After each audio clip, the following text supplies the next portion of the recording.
Hello bàbá tí mo ṣe láìkí yín tó kọ ẹ kẹ máa dóyàwó níyàwó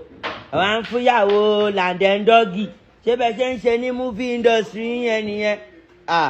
Ẹ wo mo bọ́lá bá ṣẹlẹ̀ rí bẹ́ẹ̀ nìkan bá súnmọ́ ìyàwó tèmi ikú á pa o. Ìyàwó mi tó ń ṣe fíìmù mi ń bá rẹ́nìkan bẹ́ẹ̀ bá ṣorí burúkú bẹ́ẹ̀ nìkan bá ṣorí burúkú pẹ̀lú ẹ̀ ikú á pa ó máa yí kú ánú báyìí ó máa sọ máa mo ń gbé níbẹ̀ because kò yẹ kó rí bẹ́ẹ̀ o. Àwọn nígà ló yà pẹ̀lú báwo lẹ máa dóyàwó nígà ẹ̀ ẹgbẹ́ mo dẹ̀ láìkí yín gan mo respect yín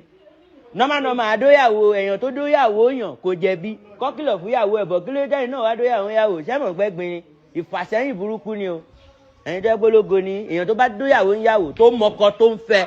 tó do ìfàsẹ́yìn ni o Ọlọ́run ní jẹ́ kẹ́ ìfàsẹ́yìn bro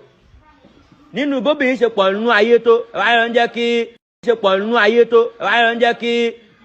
olóyè búkú ẹ̀ máa mọ̀ lẹ́sìn ó bá tiẹ̀ jájá níyàwó ẹ̀. Ẹ jọ nítorí Ọlọ́run mo fọlọ́run bẹ̀yìn o ẹ mọ̀ pé máa ń wá mi wá a dẹ̀ máa ń wára wa o ó ti yé yín kò dáa ká wá di ọ̀tá ara wa o náà ní ìsìn tó jẹ́ pé true and dear àbí kí lè pè lẹ́mí ń pákó láwọn ìyàwó àwọn èèyàn báyìí. Ẹ gbà mí wọn ló gbóbo ẹ lẹ́ẹ̀lẹ́ ṣe yá ó sọnù dànù lọ́rọ̀ kan wọ́n ti yá bọ̀ ẹ stop ẹ̀ kó dára ẹ̀gbọ́n mo lọ́ọ̀ fún yín ni mo ṣe wá sórí DM yín o Ọlọ́run ní jẹ́ kẹ́ rí ogun ìpadà sẹ́yìn o wọ́n ní ìbùngàn ẹ̀yin kò dóyàwó yín mọ́ ọ máa dóyàwó yín máa gbàyàwó yín lọ́wọ́ yín o ọ̀lẹ̀ tí ní dóyàwó yín mọ́ ẹ wá lọ fúyàwó níyàwó dọ́gì kò dáná industry Nollywood true or dare kò dáná.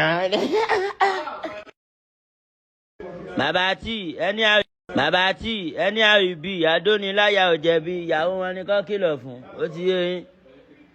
àkóyí wúkọ̀pù wà gbogbo ẹ̀ wà ọ̀ṣàmọ̀ àtún ẹ̀ ń tẹ́wọ́ wúkọ̀pù náà ó sọnù náà dànù náà ìyàwó wọn ni kọ́ kìlọ̀ fún. So much mo nífẹ̀ẹ́ gidi gan ni o Portable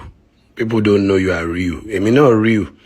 but bí wọn náà ṣe lógun tí wọ́n ń sá ìbógun yẹn ṣe wà pẹ̀lú èmi náà nìyẹn bá a dúpẹ́ lọ́dọ̀ Ọlọ́run ogun náà ni àdúpẹ́ mi ì mọ̀ níyàwó bọ̀bọ̀ yẹn gẹ́ẹ̀ tó gbé wálé mi ò kọ̀ gbọ́ full story yẹn ni gẹ́ẹ̀ tó gbé wálé mi pé òun fẹ́ wá pè mí fún MC kò sọ fún mi pé òun gbé èèyàn bọ̀ ó dẹ̀ gbé wá so ìgbà tó dẹ̀ gbé wá kò introduce ẹ̀ sí mi àsìyàwó bọ̀bọ̀ yẹn ó kàn ní kí n meet content creator you understand pé dára lórúkọ ẹ̀ ẹsẹ̀kẹsẹ̀ ní gẹ́yẹn kò tí ìjókòó lé mi ló ti lóun fẹ́ jẹun òun fẹ́ rọrọ tán owó tí mo níbẹ̀ yẹn wọ́n ti gbà tán so the next thing ni mo kàn ní mo mọ ṣọ́ọ̀tì yẹn bíi méjì so mo wà tipsy nǹkan tó ṣẹlẹ̀ nìyẹn so mi mọ̀ ní kò wá níwà ìyàwó làǹdẹ̀ ìgbà létà tó yẹ ṣe gbogbo ẹ̀tàn tí mo fẹ́ wọlé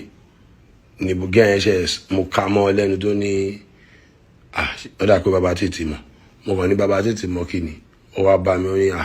kí má bínú kí má sọ fún èèyàn kankan torí géèmù tá a ṣe o pé ìyàwó làǹdẹ̀ ni o